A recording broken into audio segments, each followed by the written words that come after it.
우리의 마음과 뜻과 정성을 다해 4월 셋째 주 예배를 하나님 앞에 드리겠습니다.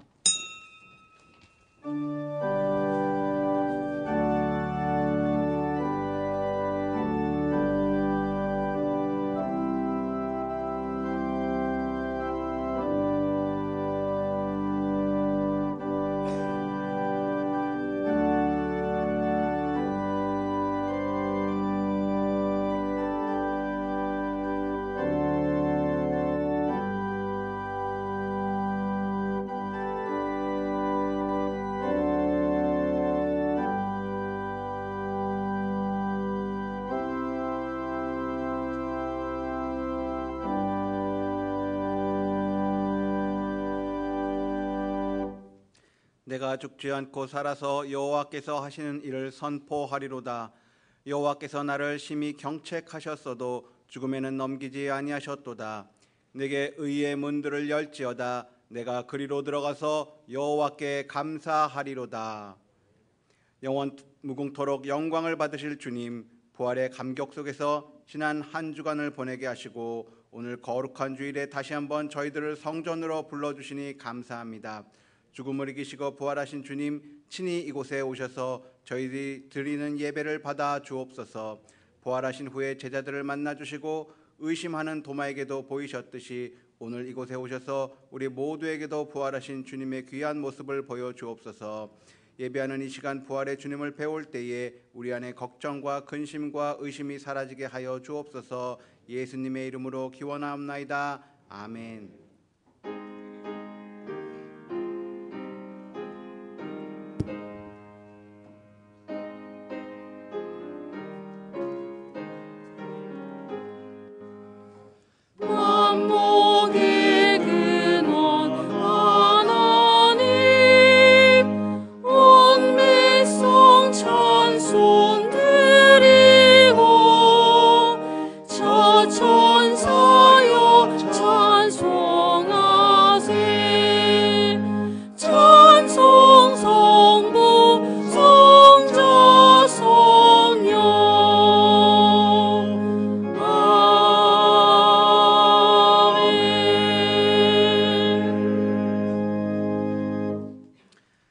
하나님이여 나를 지켜주소서. 내가 주께 피하나이다.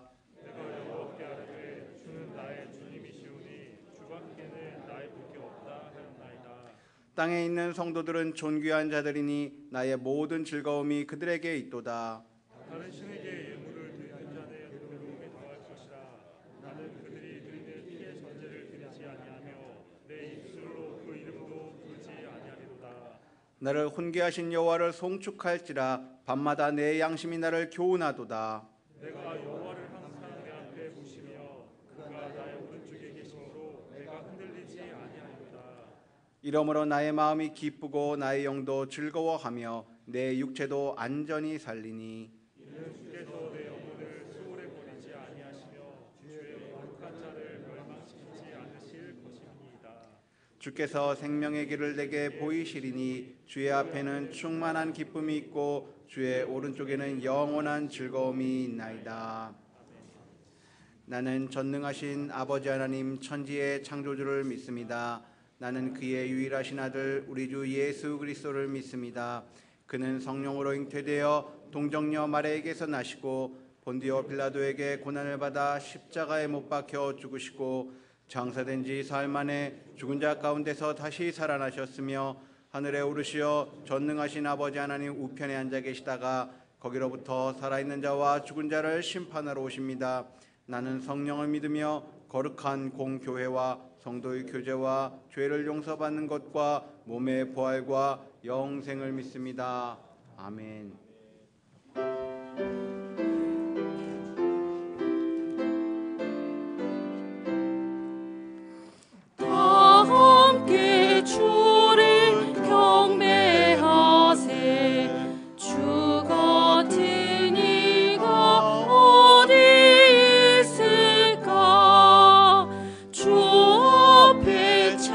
찬양을 드리니 주 성령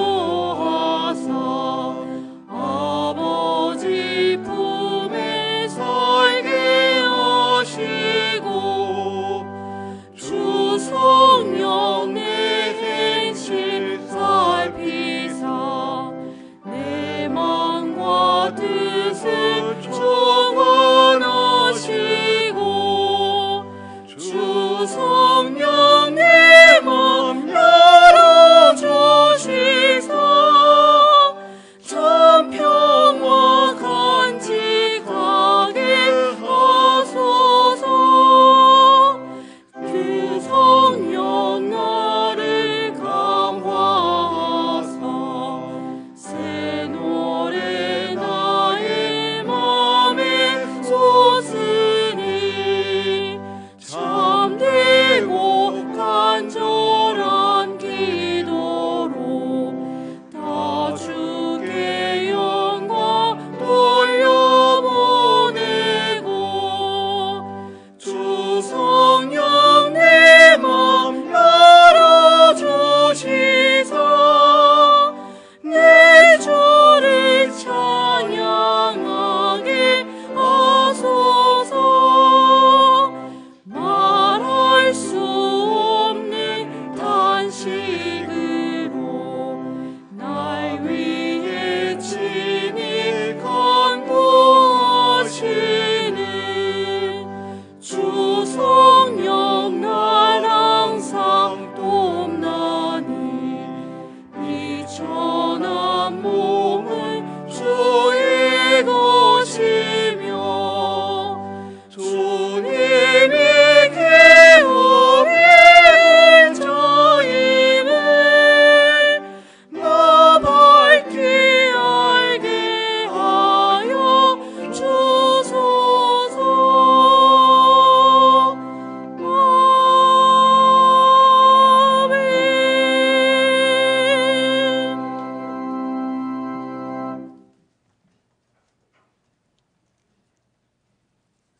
하나님 아버지, 4월 셋째 주일 2부 예배를 영과 진리로 드리오니 받아 주옵소서.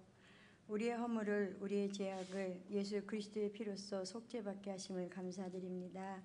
예수님의 보혈의 능력은 우리의 죄를 사하는 능력이요, 의롭게 하는 능력이요, 화목하게 하는 능력이요, 하나님 앞에 나아가게 하는 능력이온데 그 보혈의 능력 붙잡고 살아가게 하심을 또한 감사드립니다. 우리의 삶을 뒤돌아봅니다. 고난이 없는 영광만을 기대하며 따름과 행함이 없이 은혜만을 간구하였던 우리의 모습, 자신의 큰 잘못은 합리화시키면서 남의 작은 실수는 덮어주지 않는 우리의 모습입니다. 우리의 부족함을 용서하여 주옵소서. 믿음의 연륜이 깊을수록 더 낮아지고 더 이해해주며 더 세워주는 성숙한 신앙인이 되게 하옵소서.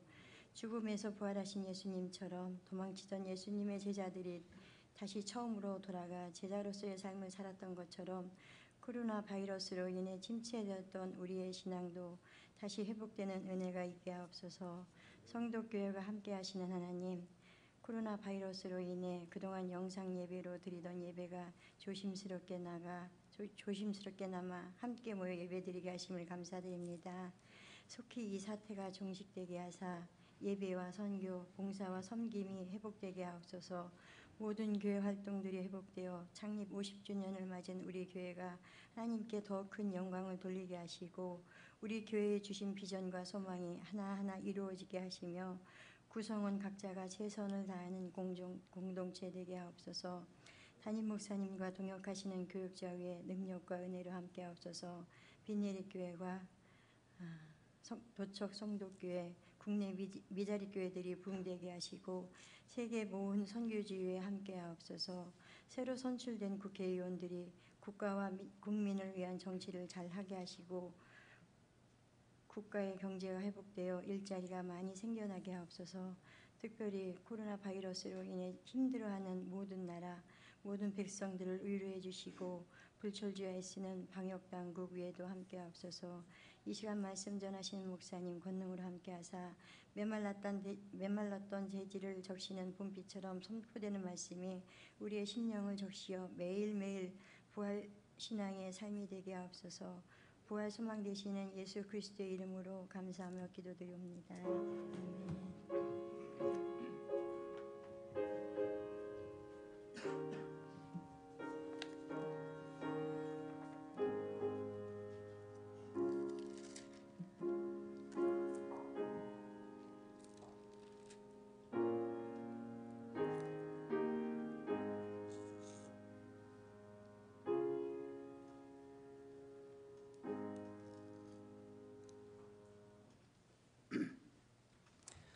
이 시간 우리에게 주시는 하나님의 말씀은 요한복음 21장 1절에서 14절 말씀입니다. 신약성경 184면에 있는 요한복음 21장 1절에서 14절 말씀입니다. 하나님의 말씀을 봉독하겠습니다. 그 후에 예수께서 디베랴 호수에서 또 제자들에게 자기를 나타내셨으니 나타내신 일은 이러하니라. 시몬 베드로와 디두모라 하는 도마와 갈릴리 가나 사람 나다나엘과 세베대의 아들들과 또 다른 제자 둘이 함께 있더니 시몬 베드로가 나는 물고기 잡으러 가노라 하니 그들이 우리도 함께 가겠다 하고 나가서 배에 올랐으나 그날 밤에 아무것도 잡지 못하였더니 날이 새어갈 때에 예수께서 바닷가에 서셨으나 제자들이 예수이신 줄 알지 못하는지라. 예수께서 이르시되 얘들아 너희에게 고기가 있느냐 대답하되 없나이다. 이르시되 그물을 배 오른편에 던지라 그리하면 잡으리라 하시니 이에 던졌더니 물고기가 많아 그물을 들 수 없더라. 예수께서 사랑하시는 그 제자가 베드로에게 이르되 주님이시라 하니 시몬 베드로가 벗고 있다가 주님이라 하는 말을 듣고 겉옷을 두른 후에 바다로 뛰어내리더라.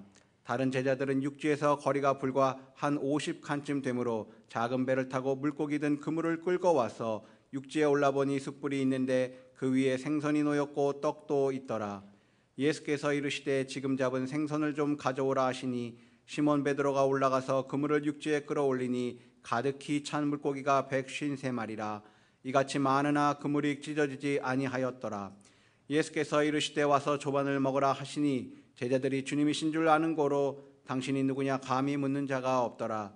예수께서 가셔서 떡을 가져다가 그들에게 주시고 생선도 그와 같이 하시니라. 이것은 예수께서 죽은 자 가운데서 살아나신 후에 세 번째로 제자들에게 나타나신 것이라. 아멘. 이 말씀을 통하여 하나님의 크신 은혜가 함께 하시길 원합니다.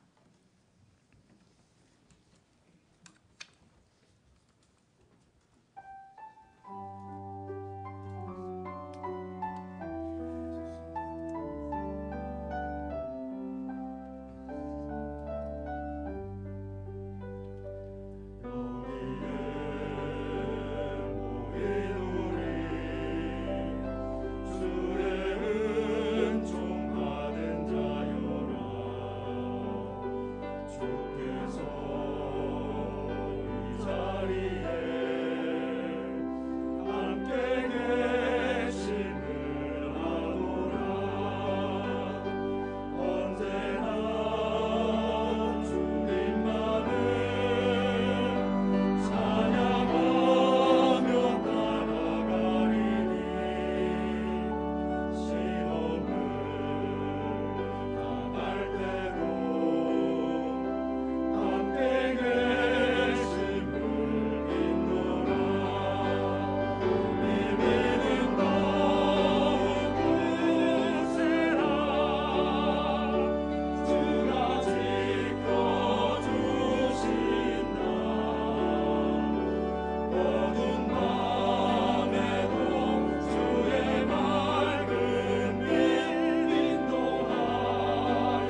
아멘.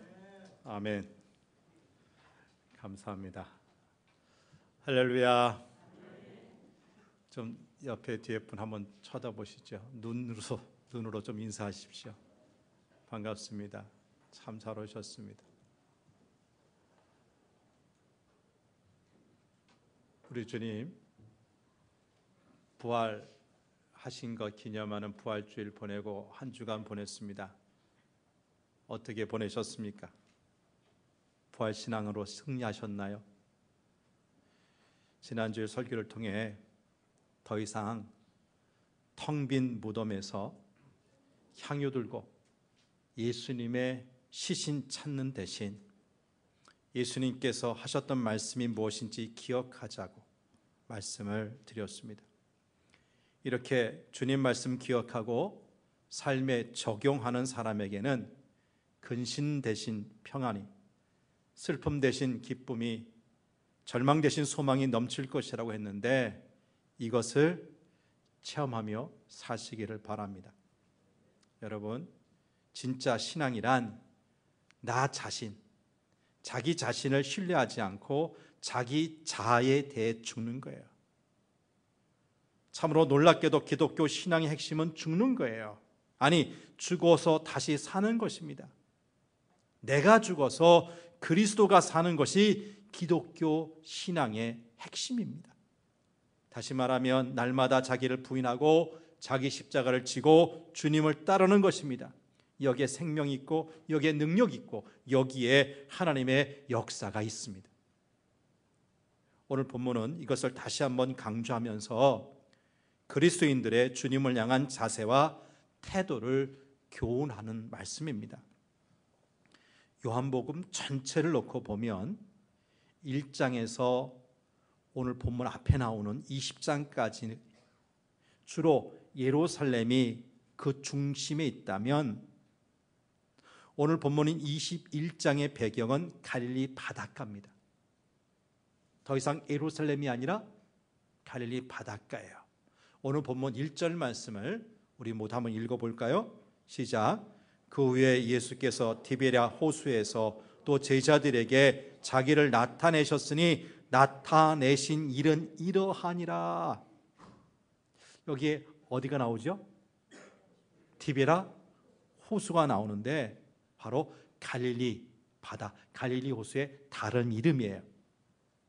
이 갈릴리 호수를 배경으로 부활하신 예수님이 제자들에게 나타나시면서 사건이 전개되고 있습니다.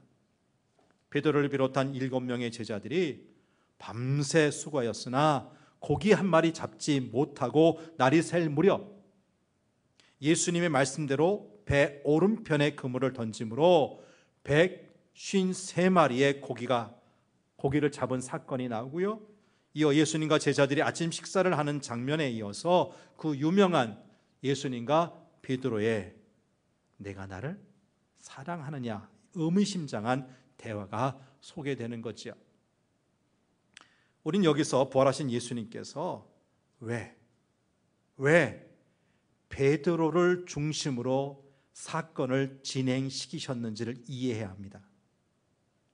그것은 베드로가 12제자 중에서 가장 실력이 있고 가장 뛰어난 사람이어서가 아니라 우리 인생을 어떻게 살아야 하고 하나님이 맡기신 사명을 어떻게 감당할 것인가에 관하여 가장 극적인 메시지를 줄 수 있는 대표적인 사람이기 때문입니다. 여러분이 잘 아시듯이 베드로는 이미 실패를 경험한 사람이에요. 누구보다 주님을 향한 열심과 진심과 뜨거움이 있었음에도 불구하고 그 진심과 결심에 뼈저린 실패를 경험한 사람이라고요. 근데 예수님은 하나님의 나라를 위해 쓰임받아야 할 제자들이 자신의 진심과 열심과 뜨거움을 의지하지 말고 오직 주님만을 바라보며 살 것을 이 갈릴리 바닷가에서 다시 한번 가슴 깊이 교훈하신 것이라고 할 수가 있습니다. 여러분, 솔직히 우리가 신앙인 그리스도인이 되었지만 여전히 갖고 있는 병이 있어요. 아주 큰 병이 있어요. 무엇입니까? 내 실력과 내 능력과 재주로 주님을 증거하며 내가 가진 것으로 그 무엇으로 하나님을 위해 헌신하려고 하는 것이 아닙니까? 내가 썩어지는 하늘의 미랄 되어서 나를 통해 그리스도가 드러나는 것이 아니라 그리스도가 죽더라도 내가 살고 나의 실력과 능력과 열심으로 일하여 내가 좀 폼나게 쓰임받아야 직성이 풀리지 않느냐는 것입니다. 그런데 이런 메시지에 가장 적합한 인물이 바로 베드로였어요. 하지만 이 병이 고쳐지지 않으면 우리는 절대로 하나님의 의로운 통로와 은혜의 수단이 되는 삶을 살 수가 없습니다. 이 병이 고쳐지지 않으면 우리는 복음서를 넘어 사도행전의 역사를 이루는 하나님의 도구가 될 수가 없습니다. 그래서 하나님은 복음서의 마지막인 요한복음의 마무리를 오늘의 본문으로 하게 하셨다고 할 수가 있어요. 현재 전 세계에서 예수님을 믿는 기독교인의 숫자가 약 25억 명 정도 된다고 하고요. 우리나라의 기독교인 인구는 1,300만 명 정도가 된답니다. 물론 구교, 신교, 캐톨릭과 우리 개신교 믿는 모든 사람들을 합한 숫자입니다. 근데 문제는 이렇게 많은 사람들이 예수님 믿고 천국의 소망을 가지고 산다고 하는데 각각의 사회에서 제대로 된 영향력을 발휘하며 살고 있느냐는 것입니다. 하나님의 말씀을 따라 살며 사랑을 실천해야 할 사람들이 너무나 많이 범법자로 죄인으로 언론에 등장하고 있어요. 교회는 참 많은데 사회를 변화시키는 역할을 하지 못하고 도리어 사회 흐름과 유행을 따르기에 급급합니다. 정치, 경제, 사회 문제, 교육, 가정, 남북 통일과 세계 평화에 이르기까지 우린 온 힘을 다해 기도하지만 그 기도의 응답이 없는 듯하여 답답함을 느낄 때도 많습니다. 그래서 우리가 기억하고 찬양했던 예수님의 부활은 그저 2000년 전 있었던 사건을 기념하고 끝난 것은 아닌가 하는 질문을 하게 되는 겁니다. 직접 예수님의 부활을 목격한 제자들에게도 그런 답답함과 어려움이 있었습니다. 오늘 말씀에 소개된 7명의 제자들은 예수님의 부활을 확인하였지만 그들은 예수님의 부활을 전하는 대신 물고기를 잡으러 갔어요. 물론 우리가 넉넉한 태도를 가지고 보면 물고기를 잡으러 간 제자들을 이해 못할 것도 없습니다. 예수님이 부활하시긴 했지만 예수님께서 너무나 충격적인 모습으로 십자가에 못 박혀 죽으신 것을 지켜본 제자들은 여전히 심리적으로 두려웠어요. 그리고 예수님이 다시 살아나셨다고 하는데 그가 이스라엘의 왕권을 잡은 것도 아니기에 계속해서 이 예수님을 따라가야 할지 말아야 할지 갈등했던 것 같습니다. 또한 예수님이 계속해서 제자들과 함께 계셨던 것도 아니었습니다. 이런 상황에서 제자들에게 가장 현실적이고 중요한 문제는 먹고 사는 것 아닙니까? 그래서 물고기를 잡으러 갔던 것입니다. 그런데 오랜만에 하는 그 물질이 쉽지 않은 거예요. 우리 같이 3절 말씀을 볼까요? 3절 말씀 시작. 시몬 베드로가 나는 물고기 잡으러 가노라 하니 그들이 우리도 함께 가겠다 하고 나가서 배에 올랐으나 그날 밤에 아무것도 잡지 못하였더니 예수님 없이 그들이 처한 상황 따라 그들의 뜻대로 물고기를 잡던 제자들 애를 썼는데 최선 다했는데 결국 아무것도 잡을 수가 없었던 거죠. 여러분, 예수 없는 삶이 이와 같습니다. 밤새도록 애를 써도 헛손질하는 것이 예수님 없는 삶입니다.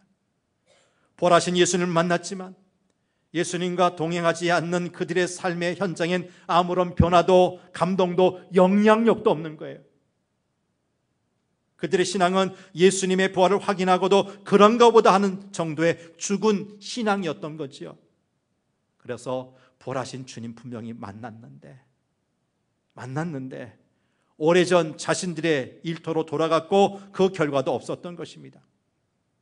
여러분, 우리 또한 세상의 문제들 앞에서 마찬가지 아닙니까? 우리 예수님 부활하셨대, 그랬대 하며 주일에 와서 설교 듣고 고개 끄덕이고 그랬구나, 그랬어 하고는 더 이상 아무런 감동도 변화도 없이 집으로 일터로 가지 않습니까? 물고기 잡으러 간 제자들처럼 부활하신 예수님을 머릿속에 지식으로만 담아두고 내 생각, 내 판단, 내 능력을 의지하고 살아가지 않습니까? 그러다 또 포기하고 절망하고 한숨 쉬고 눈물 흘리지 않냐고요. 우리 대부분은 일상적인 종교인이기 때문에 기도도 합니다. 그러나 거기서 끝나는 것이 우리의 솔직한 현실이 아니냐고요. 우리는 먹고 사는 문제, 그 생존을 위해서는 최선을 다합니다. 그래서 얻는 기쁨과 누리는 만족이 있습니다. 그러나 그 기쁨과 만족의 시간이 너무 짧다는 거죠. 결국은 허무함과 허탈감을 느끼게 됩니다. 내 집만 있으면, 새빵살이만 면한다면 더 이상 바랄 것이 없다고 생각했던 분들 계시죠? 근데 정말 집이 생기니까, 새빵살이 면하니까 더 이상 바랄 게 없던가요? 자동차가 있으면 바랄 것 없을 텐데 생각하시던 분들, 자동차, 그것도 요즘은 고급 외제차나 중대형차를 선호하는데 그런 자동차가 생기니 정말 더 이상 바랄 것이 없게 되던가요? 대부분의 사람들에게 바랄 것이 없다고 생각한 그것이 이루어지고 나면 그 순간은 감격하고 기뻐하며 만족하는 것 같지만 잠시 후엔 또 다른 바라는 것이 생기고 불만이 생깁니다. 그래서 결국은 허무감, 허탈감을 느끼게 되는 거지요. 물고기 잡에 있어 나름대로 배타랑이었던 베드로가 갈릴리 호수에서 아무것도 잡지 못한 무능한 존재가 되었던 것처럼 우리 삶의 현장에서도 우리가 가진 힘, 배운 지식, 그동안 쌓아온 경험이 아무 소용이 없는 경우가 생깁니다. 우리 가운데도 그런 경험하시는 분들 많을 거예요. 여러분이 대학에서 전공했던 것을 생업으로 삼고 사는 사람이 도대체 얼마나 됩니까? 우리 교육자들 가운데 대학에서 경영학을 전공한 우리 이승복 목사님, 이지연 전사님, 음악을 전공했던 김인태 전도사님, 역사를 전공했던 우리 최정숙 전사님, 지금은 그 전공과 전혀 상관없는 신학을 공부하고 목회하는 사람이 되었어요. 종종 우리가 배운 지식, 경험한 것이 삶의 현장에서는 쓸모없이 되는 경우가 있다는 것입니다. 부활하신 예수님을 등지고 물고기를 잡으러 갔던 제자들이 그랬습니다. 그런데 밤새도록 물고기를 잡지 못해 실망하고 있을 때, 바로 그때 부활하신 예수님이 그들을 찾아오셨다는 거죠. 14절 말씀 보죠. 14절 시작. 이것은 예수께서 죽은 자 가운데서 살아나신 후에 세 번째로 제자들에게 나타나신 것이라. 부활하신 예수님께서 몇 번째? 세 번째로 제자들에게 나타나셨다고요. 이 말은 이미 그 전에 몇 번? 두 번. 두 번이나 부활하신 예수님 그들이 만났다는 겁니다. 그런데 또 이제 세 번째 만났는데 이 제자들이 예수님을 알아보지 못했어요. 네, 생각해 보면 그럴 수가 있습니다. 사람이 무엇인가에 집중하거나 별 의식이 없을 때는 옆에서 누가 뭐라 해도 잘 못 듣고 못 보는 경우가 있습니다. 어떤 분들이 예배 마치고 제가 입구에 서서 잘 가시라고 인사하죠. 한꺼번에 막 몰려나갈 때 그런 일이 종종 생겨요. 분명히 나는 이 목사한테 인사했는데 목사가 못 본 척 했다는 거예요. 오해해서 섭섭하게 말씀하시는 분이 있어요. 분명히 말씀드려요. 못 본 척 하는 것이 아니라 정말 못 봤어요. 저만 그런 것이 아니에요. 제가 길을 가다가 우리 성도님도 알아보고 인사를 할 경우가 있는데 어떨 때는 많은 경우에 대부분 같이 인사를 나눠주시죠. 근데 어떤 분들은 그냥 가세요. 그분들이 저를 봤어요, 못 봤어요? 딴 생각하다가 딴 데 보다가 저를 못 본 거예요. 그럼 그러니 하고 가는 것이지 이 목사 무시했구나 제가 화냅니까? 그럴 수가 있는 거예요. 별 의식 없이 누구를 바라보면 그냥 지나칠 수 있어요. 당시 예수님의 제자들 물고기 잡으면서 부활하신 예수님께서 이 갈릴리까지 오실 것이라고는 상상조차 못했을 겁니다. 그래서 예수님을 알아보지 못했던 거예요. 그때 예수님이 제자들에게 물으십니다. 5절 말씀을 보죠. 본문 5절 시작. 예수께서 이르시되 얘들아 너희에게 고기가 있느냐? 대답하되 없나이다. 여기 얘들아 너에게 고기가 있느냐 이렇게 번역되어 있는데요. 본래 이 말은 이복의 친구들 고기 좀 잡았나? 고기 좀 잡았나? 라는 정도의 물음으로 보면 됩니다. 이 물음에 제자들은 못 잡았습니다 라고 대답했어요. 밤새도록 헛손질한 제자들 물고기를 잡지 못했습니다 답할 수밖에 없었던 거죠. 그러자 예수님께서 하신 말씀이 6절 상반절 말씀입니다. 같이 봅니다. 시작. 이르시되 그물을 배 오른편에 던지라 그리하면 잡으리라. 여러분 밤새도록 짧은 1시간이 아니에요. 꽤 긴 시간 동안 그래도 여기서 잔뼈를 굵었던 이 어부들이 물고기를 잡았는데 그물을 배 오른편에 던지라요. 근데 제자들 뭐 지푸라기 잡는 심정인지 몰라도 어떻게 했어요? 그대로 했어요.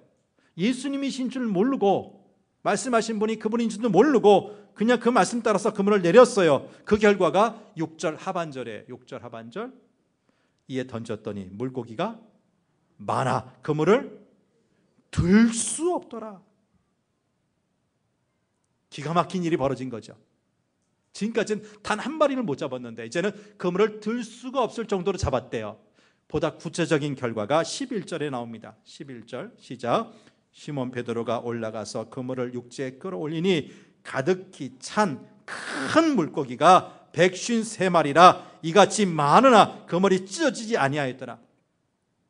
여러분 그냥 적당한 크기 아니면 작은 물고기 포함해서 153마리가 아닙니다. 다 뭐예요? 다 큰 물고기예요. 큰 물고기 153마리가 잡혔어요. 제자들이 그물을 들 수 없을 만큼 많은 물고기를 잡은 거예요. 바로 그 순간 예수께서 사랑하시는 그 제자 누구죠? 요한입니다. 이 요한복음을 기록한 사도 요한이 예수님을 알아보고 수제자 베드로에게 주님이시라 알려주었어요. 지금까지 꽤 오랜 시간 갈릴리 바닷가에 서 계셨던 분이 예수님일 것이라고 생각조차 못하고 있다가 그 예수님 말씀 따라 그물 던져 고기를 잡고 난 후에야 예수님을 알아본 거예요. 사실 제자들에게 특별히 베드로에게 이 디베랴 호수 갈릴리 호수는 익숙한 곳 아닙니까? 베드로가 예수님을 처음 만났던 곳이기도 합니다. 그때도 예수님은 밤새도록 물고기 잡지 못했던 베드로에게 깊은 데로 가서 그물을 내리려고 하셨고 그 말씀에 순종한 베드로는 그물이 찢어질 만큼의 많은 물고기를 잡았다고 했어요. 그리고 그 일을 계기로 베드로가 이제는 더 이상 고기 잡는 어부가 아니라 사람 낳는 어부 예수님의 제자가 되었죠. 처음 예수님을 만났던 그곳에서 다시 예수님을 만난 베드로는 자신이 예수님을 따르기 시작했을 때를 떠올렸을 것입니다.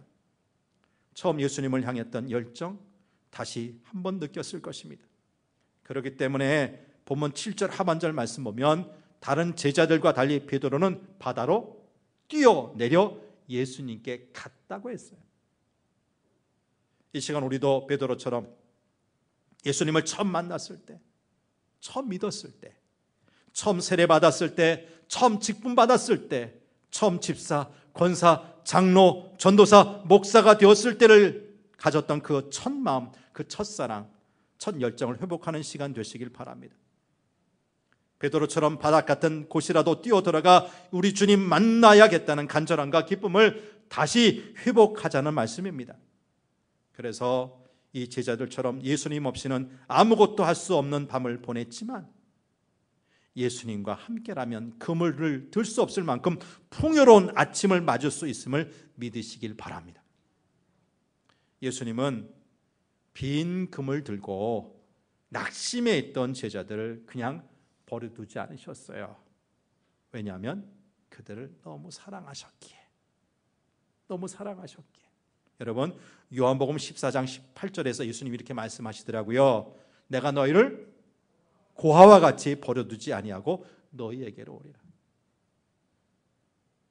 지금은 잠시 하늘나라에 이 제자들이 있을 거처를 예비하러 가지만 그러나 그 기간은 길지 않을 거라는 거예요. 내가 너희를 계속해서 고아처럼 버려두지 않고 다시 내게 올게 하셨어요. 부활하신 예수님께서 물고기 잡던 제자들을 찾아오셨던 것처럼 예수님은 지금 우리를 찾아오고 만나주십니다. 갈릴리 호수에서 밤새도록 헛손질하며 밤을 지낸 제자들에게 예수님 나타나셔서 풍성함을 주신 것처럼 오늘도 고단한 삶의 현장에서 여전히 헛손질하며 힘들고 고통스러운 밤을 보내고 있는 우리를 찾아오셔서 풍성한 아침을 주실 것을 기대하시기 바랍니다. 그러므로 우리는 어떤 경우에도 어둠 속에서 헛손질하고 있다고, 아무런 소득이 없는 삶이 힘들고 답답하다고 포기하면 안 됩니다. 예수님을 믿는 우리는 아침의 소망을 버려서는 안 된다는 말씀이에요. 이것은 단순히 시간적인 아침을 말하는 것이 아닙니다. 삶의 현장에서 캄캄하고 어둡고 답답했던 삶, 예수님 없이 살았던 그 열매가 없는 삶에서 주님을 만나 풍성함을 경험하는 아침이 있어야 한다는 것입니다. 예수님이 제자들을 찾아오신 또 다른 이유는 그들에게 사명이 있기 때문입니다. 당시 제자들은 부활하신 예수님을 세상에 전하는 일을 해야 한다는 것을 깨닫지 못했어요. 그래서 사람 낚는 어부가 되지 않고 물고기 잡는 어부로 다시 그물을 던졌던 것입니다. 시간이 지나 이 제자들과 아침 식사를 하신 예수님 베드로에게 물으시죠. 오늘 말씀 다음에 나오는 15절 중간에 이런 말씀이 나와요. 요한의 아들 시몬아, 네가 이 사람들보다 나를 더 사랑하느냐. 베드로에게 예수님께서 거포 3번씩이나 말씀하셨던 질문이에요.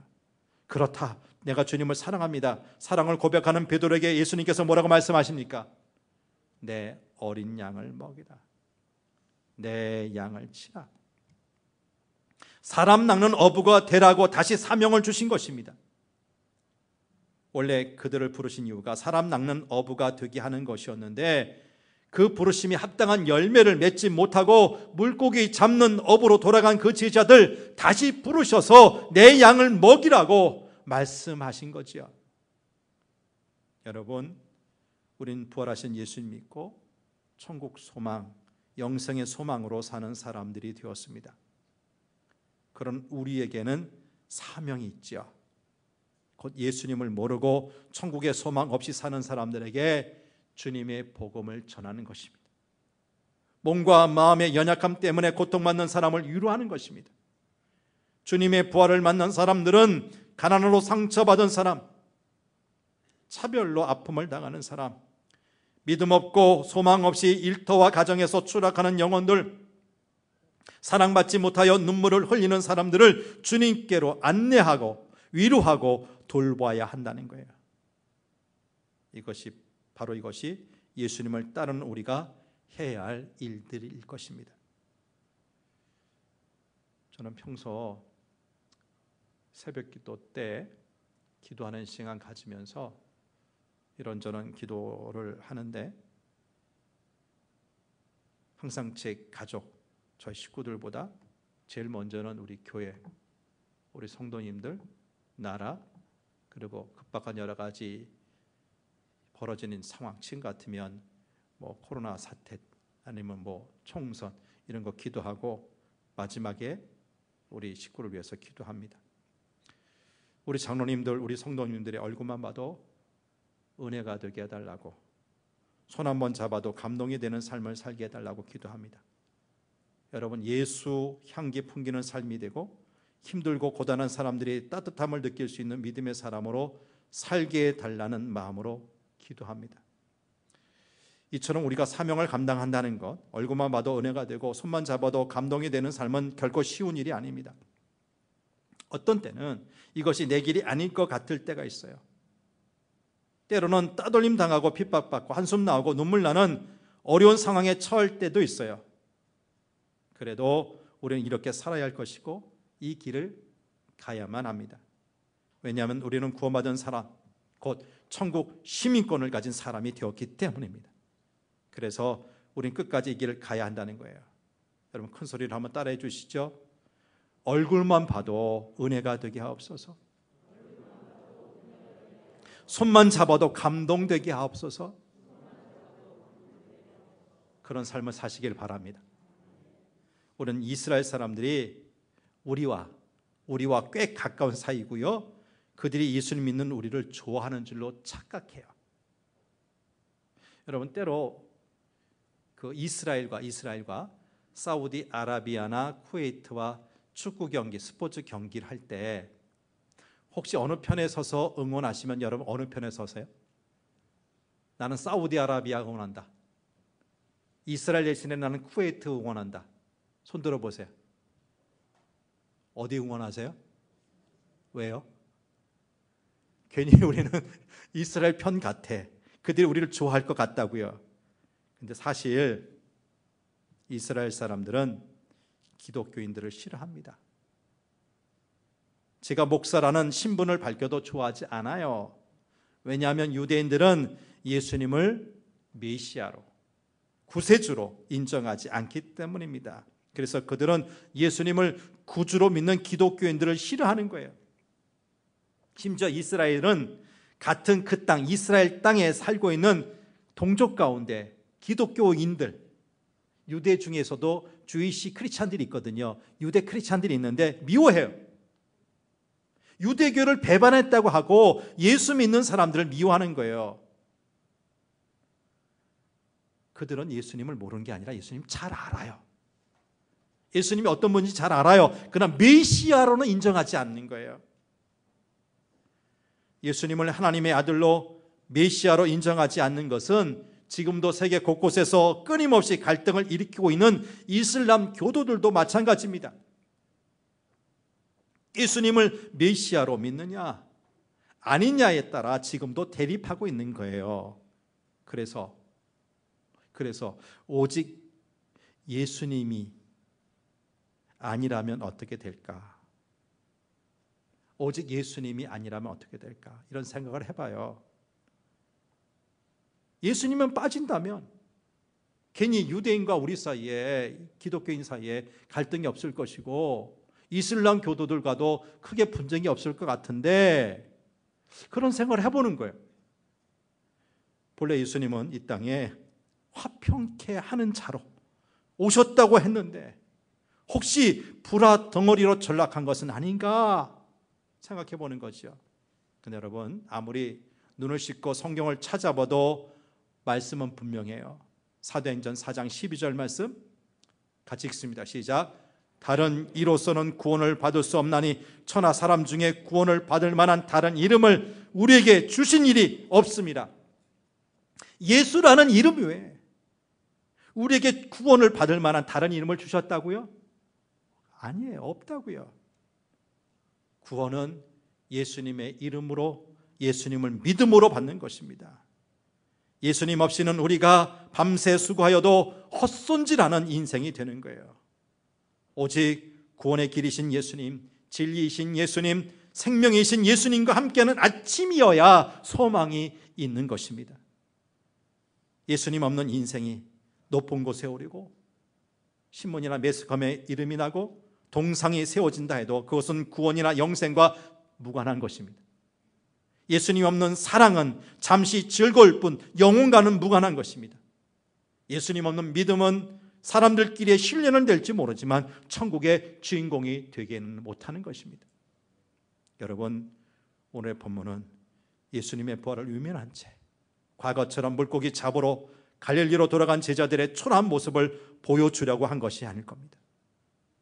수제자라고 하면서 예수는 부인하고 그것도 모자라 다른 제자들 이끌고 옛생활로 돌아간 베드로를 책망하고자 그를 찾아오신 예수님을 말하려고 한 것도 아닙니다. 비록 제자들, 예수님의 제자들은 예수님을 부인하고 실망하고 낙심했지만 그 제자들, 그 베드로 용서하시고 의심 많던 도마에게 참 믿음 주시기 위하여 부활하신 예수님이 그들의 삶의 현장에 찾아오신 것입니다. 즉 제자들의 실패한 자리에 찾아오신 주님을 말씀하는 것입니다. 여러분, 세상의 보통 사람들, 실패한 사람들을 좋아합니까? 돌아봅니까? 길에서 만나도 피해요. 왜? 괜한 부탁받을까 봐. 나 어렵다고 좀 도와달라고 그 힘든 부탁받을까 봐 피하는 거죠. 그러나 예수님은 그렇게 실패한 제자들을 찾아가셨어요. 인생의 소망을 잃고 한숨과 절망에 빠진 제자들을 찾아오신 거예요. 이렇게 예수님이 찾아오신다면 우리 인간의 실패는 분명 승리로 바뀌게 될 것입니다. 요한복음 20장 30절과 31절, 오늘 보면 바로 앞에 나오는 말씀인데요. 우리 같이 읽어볼까요? 시작. 예수께서 제자들 앞에서 이 책에 기록되지 아니한 다른 표적도 많이 행하셨으나 오직 이것을 기록하면 너희로 예수께서 하나님의 아들 그리스도심을 믿게 하려 함이요 또 너희로 믿고 그 이름을 힘입어 생명을 얻게 하려 함이라. 요한복음을 기록한 목적, 예수님께 행하신 일들 굉장히 많은데 그 중에서 부분적으로 추려서 이 말씀을 적은 것은 너희로 예수께서 하나님의 아들 그리스도이심을 믿게 하려고, 또 한 가지 너희로 믿고 그 이름을 힘입어 무엇을? 생명을 얻게 하려고. 기록 목적을 딱 썼어요. 이렇게 기록 목적을 다 썼다면 이제는 책이 끝나야 되는 거 아닙니까? 저자가 이제는 더 이상 제 글을 쓰지 않고 끝내야 됩니다. 근데 사도 요한은 한 장을 더 플러스했어요. 더 기록했어요. 오늘 본문이 있는 21장. 그러니까 요한복음 21장은 꼭 하고 싶은 말을 덧붙이는 부록과 같은 성격을 띠고 있는 거죠.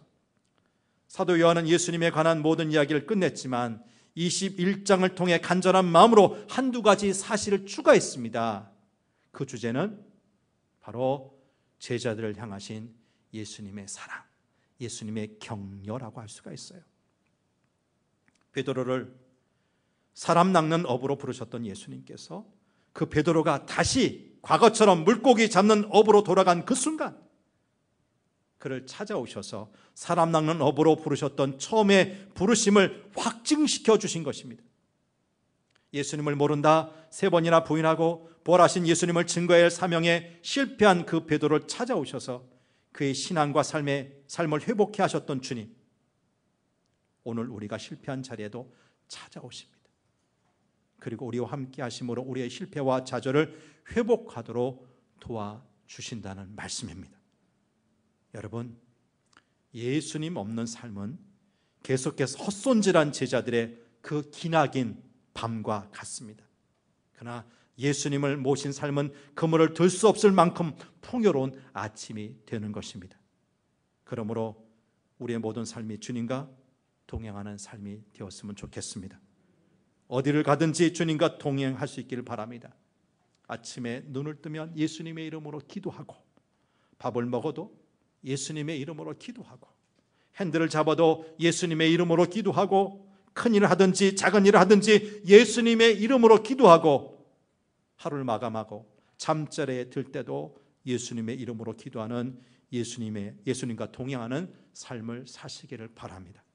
부디 부활하신 예수님을 만나고도 그 예수님을 등지고 물고기 잡으러 갔던 제자들의 그 삶을 반복하지 마시고 부활하신 예수님과 항상 동행하는 풍요로운 아침의 삶을 사는 신앙인들 되시기를 축복합니다. 하나님 아버지, 말씀을 통해 예수님 없이 밤새도록 노력했던 제자들의 삶이 헛됐듯이 이 시대에 우리도 예수님 없이 무엇인가 회복했던 우리의 모든 삶은 결국 빈손 아무것도 없다는 것을 깨달아 알게 하여 주옵소서. 주님 주신 사명 쳐버리고 과거로 돌아갔던 실패했던 제자들, 그럼에도 불구하고 주님은 버리지 않으시고 책명하지 않으시고 찾아와서 다시금 세워주시는 그 귀한 하나님의 사랑의 역사, 주님의 사랑의 일들을 우리가 목격합니다. 이 시대에 우리 일자리가 없다고 힘들다고 했는데, 경제가 힘들다고 우리 모두 안타까워했는데, 이와는 비교할 수 없는 코로나 사태로 말미암아 근 2달 가까이 이제는 우리 두 손 두 발 다 들 정도의 그 어려움을 겪고 있습니다. 이제 주님 없이 무엇인가 하려고 했던 우리의 삶을 돌아보면서 주님 앞에 손들고 나오기를 원합니다. 그런 주님, 그런 우리를 우리 주님께서 외면치 않으시고 찾아오신다는 것을 분명히 믿습니다. 부활하신 주님이 갈릴리 바닷가의 제자들 찾아가셨던 것처럼 우리 삶의 현장을 찾아오시는 주님이 계심을 믿습니다. 그 주님과 이제는 동행하기 원합니다. 그래서 우리의 나약해진 삶의 현장에서 주님의 능력이 나타나게 도와주옵소서.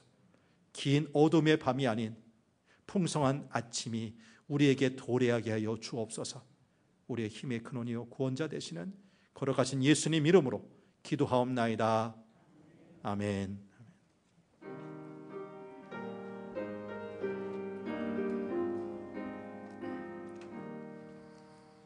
내 맘에 주여 소망 되소서. 주 없이 모든 일 어되어라. 밤이나 낮이나 주님 생각,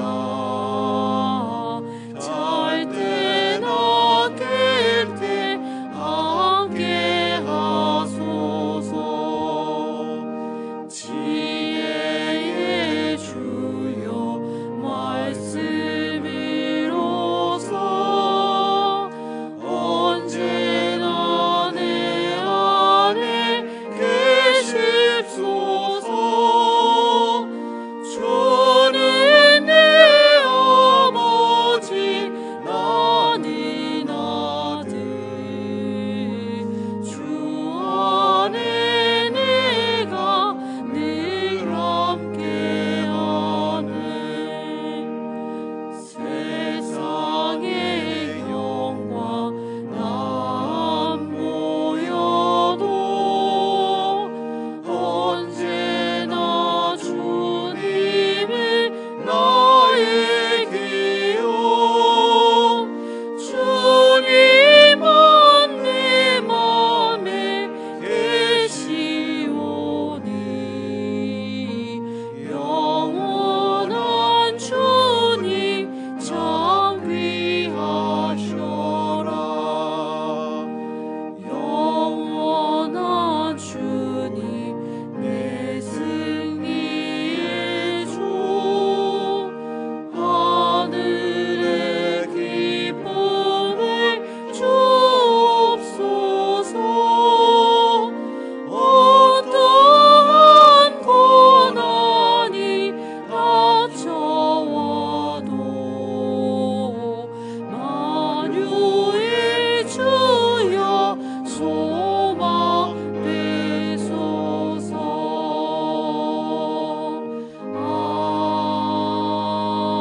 아멘.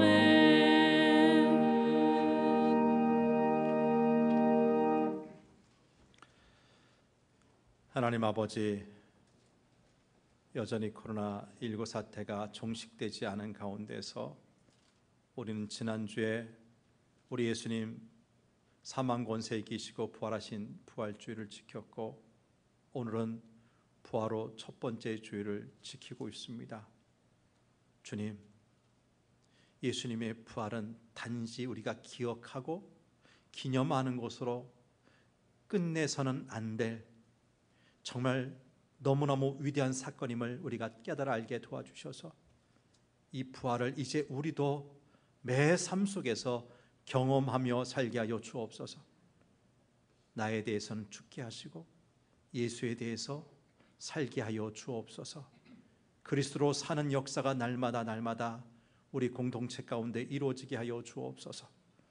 주님 앞에 정성 다해 예배하면서 주님을 향한 우리의 마음, 우리의 사랑을 물질로 표현합니다. 우리의 모든 것을 허락하신 주님, 주신 것 가운데 일부를 구별해서 11조 예물, 주일헌금, 여러 가지 제목의 감성금들, 선교 구제 장학, 그리고 비전헌금에 참여하오니 기쁘게 받아 주옵소서. 드린 헌금이 우리의 마음, 정성, 다한 헌금이기를 원합니다. 최고 최선의 헌금이기를 원하고 정직한 헌금이기를 원합니다. 경제적으로 어렵습니다. 코로나 한파로 말미암아 직장이 위태하고 하는 일들이 참 예전 같지 않은 상황에서도 주님 은혜를 바라면서 귀한 예물, 그 귀한 마음을 표했사오니 주님 우리를 책임져 주시옵소서. 더 이상 아무것도 없는 빈손의 어두운 밤이 아닌 풍성한 아침을 우리 모두에게 허락하여 주옵소서. 드려진 헌금 하나님 나라 확장하는데, 귀한 영혼 살리는데 쓰여지게 하여 주옵소서. 감사드리며 예수님 이름으로 기도하옵나이다. 아멘. 아멘. 교회 소식 전합니다. 이렇게 만나서 함께 예배 드릴 수 있어서 너무나 좋습니다. 지난 주일 우리 금요기도 엊그제 드렸습니다. 여러분들 나오셨습니다. 우리가 나라를 위해서, 우리 교회를 위해서, 우리 자녀들 위해서 더 열심히 기도할 때가 아닐까 싶은데, 한동안은 어느 금요기도를 주관하는 부서 없이 또 뭐 뜨겁게 통성기도 없이 좀 잔잔하지만 우리가 말씀을 나누고 찬양하고 기도하는 시간을 갖습니다. 그래도 귀한 시간이라 생각하시고 함께 참여해 주시길 바라고요. 코로나19 사태 완전히 종식된 건 아니지만 최근 10여일 동안 50명 아래, 한 일주일 가까이는 30명 아래, 드디어 어제는 확진자가 18명, 10명대로 줄었다는 소식을 여러분 다 들으셨을 것입니다. 당장에 뭐 완전히 이제 제로가 된다, 종식된다, 쉬운 일은 아닌 것 같고요. 다행스러운 것은 선진국도 지금 잘 못하는 거, 우리나라는 게 통제 가능하다. 환자가 발생해도 우리가 그래도 이것을 치료할 수 있고 방역할 수 있다, 자신감을 갖는 것 같습니다. 이제 그런 여러 사정으로 가정에서 예배를 드리셨던 분들이 꽤 많았는데, 이제 예배당에 나오셔서 다른 교우들과 함께 예배 드리는 것 회복할 수 있었으면 좋겠고요. 수요기도, 금요기도, 새벽기도에도 본래 참여하셨던 분들 그 본분 잘 감당해 주시길 바랍니다. 아직까지 종식되지 않았기 때문에 힘들게 사시는 우리 크리스찬들을 위해서 국민일보가 후원해서 우리 기독교 영화를 무료로 온라인에서 방영하는 지금 행사를 합니다. 주보를 잘 참조하시면, 여러분 우리 교회 홈페이지에 들어오셔서, 지금 홈페이지보다 유튜브로 성도께 예배 검색하셨죠? 그 방법으로 유튜브에 들어가셔서 미션 라이프를 검색하시면 4개의 영화가 나옵니다. 일사가고, 그 사람 그 사랑 그 세상, 제자옥환음, 나의 선택, 다 우리 신앙의 선배들에 관한 일대기에 관한 아주 도전이 되는 귀한, 우리가 원래는 유료로 봐야 될 영화인데 4월 30일까지는 유튜브에서 무료 상영이 된다는 겁니다. 그러니까 좀 이렇게 기회가 될 때 이 귀한 영화 못 보신 분들 좀 보시고 위로가 되시고 도전이 됐으면 좋겠다 싶어서 소개해 드립니다. 생명의 삶 5호로 나왔습니다. 사무실에서 찾아가 주시기를 바라고요. 결혼식이 있습니다. 박한선 집사님, 예미애 권사님의 장녀 시은양의 결혼식이 4월 24일 도란 금요일입니다.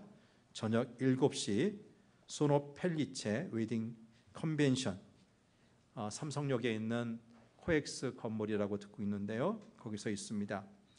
이 앞에 있는 삼성생명 앞에서 저녁 오후 5시 30분에 버스가 출발한답니다. 기억하시고 축하해 주시기를 바랍니다.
지금은 영원한 부활 소망 되신 우리 주 예수 그리스도의 은혜와 하나님 아버지의 넓고 크신 사랑과 보혜사 성령님의 교통하심과 충만하심이 예수님의 부활을 목격했음에도 과거의 생활로 돌아가고 말았던 7명의 제자들, 우리 주님 책망치 않으시고 그 실패한 삶에 찾아오셔서 풍성한 아침을 주실 뿐 아니라 처음 그들을 부르셨던 그 사람 낚는 어부로서의 그 사명을 다시 회복해 주셨듯이 이 시대에 수없는 난관 어려움, 특별히 작금의 코로나 사태로 말미암아 힘들어하는 우리 인생들, 우리 주님 찾아오심을 믿습니다.